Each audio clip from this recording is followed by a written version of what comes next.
Hello everyone, this is Senior Biotech Analyst John Vandermosten. Welcome to our channel that educates the life sciences investor on exciting advancements in drugs, biologics, and devices. For more content and news like this, subscribe to our channel below and like or share with others. Please welcome the CEO of Spectral AI, Pete Carlson, to talk with me about the company's burn diagnostic, DeepView. If you look at available resources to treat burn, there are about 127 burn centers and about 5,000 emergency departments. There are also about 500,000 burn injuries every year, but fewer than 250 burn surgeons. So the burn space could use some help. Pete, tell us about what you're working on to address this. Our DeepView system uses a combination of multispectral image capture and artificial intelligence to provide a diagnostic prediction of whether a burn will heal or not. Many burns will heal naturally and do not need attention. And as you said, the burn centers are really a precious resource and the burn doctors. So it's best for the system overall to make sure only the right patients are going into the burn centers. There's a study out that said 40% of burn center admissions are discharged within 24 hours, which means they didn't need to be there and you didn't need to incur the transportation cost of an ambulance or even a helicopter or other air support to get the patient to the burn center. Our device uses this multispectral image, which is captured beyond what's visible to the human eye. So it includes near ultraviolet and near infrared on the opposite on the ends of the spectrum. And it then uses the biodiversity or biophysicality information in there to predict whether the burn will heal or not. That prediction is based on the algorithm running against a database that now has over 340 billion pixels in it. And the analysis is at that pixel level of whether the burn will heal. And so it's a fascinating technology the team's been working on for 11 years, and we're very excited to be nearing the completion of this round of our development that will lead to our FDA submission. Okay. And as I was reading through some of your materials, I noticed that you cited some accuracy numbers there. And, we have burn surgeons who are more accurate than general practitioners or emergency trauma physicians, who may not be familiar with that. So a tool like this, I think, as you have mentioned, does provide better predictive ability than these specialists, right? Yes, what we've seen, or what's generally talked about in the industry, that at an emergency department, a generalist is about as good as a coin flip in determining whether that burn will heal or not. When you get into those burn centers, the specialists are probably at a 60 to 70% level.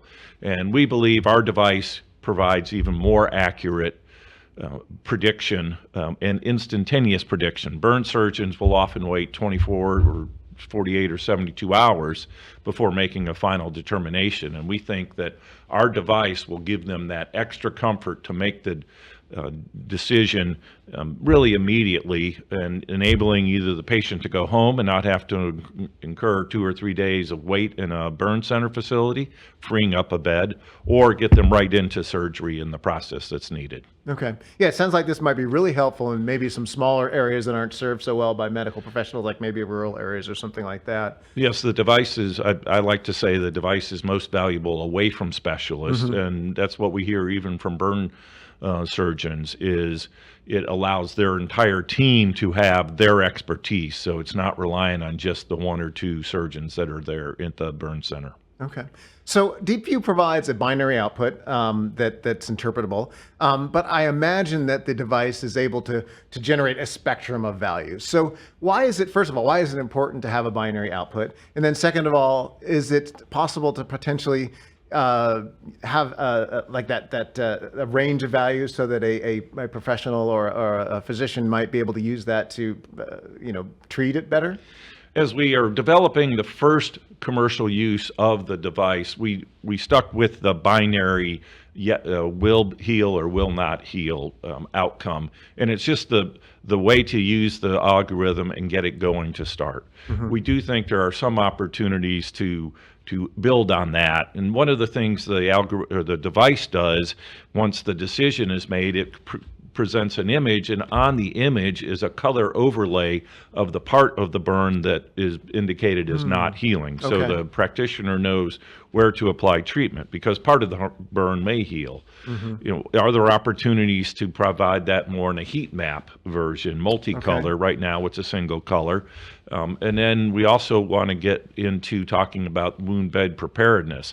Is the wound appropriately debrided or cleaned, or some of the aspects where we think we can use more information than currently in this first round of the commercial use. Okay, well, it sounds like it has a lot more potential than I initially thought. One of the interesting things about DeepView is that you are actually now putting devices into use in the UK, and you have something going on in Australia as well. And then you're also working on the FDA approval here in the United States. Why don't you tell us about your international efforts and how they're shaping up right now? Well, we started really focusing on the UK because it is a somewhat easier path or shorter path in a regulatory approval to get the device in the market. That is a first step into the market. So we have what is known as the CA mark approval for use in the UK. It's the UK equivalent of the European CE mark that we all know of, but post-Brexit, the UK needed their own. So we have a handful of devices going through customer evaluation in that market, and we expect and plan to have a commercial transaction here later this year as those evaluating customers become paying customers, if you will. And we are excited about entering into a commercial transaction.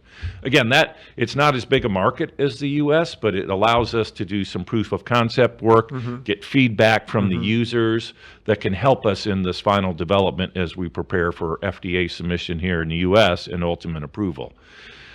We also have been talking with Polynovo, a well-known company that is headquartered or based in Australia, and they have worked with us to help us get access into that market. Again, it's a baby step to learn in the market and get the device in front of practitioners. Get them familiar with it. Get them familiar with it, and also take the steps necessary to get the full approval from the Australian regulators into the marketplace.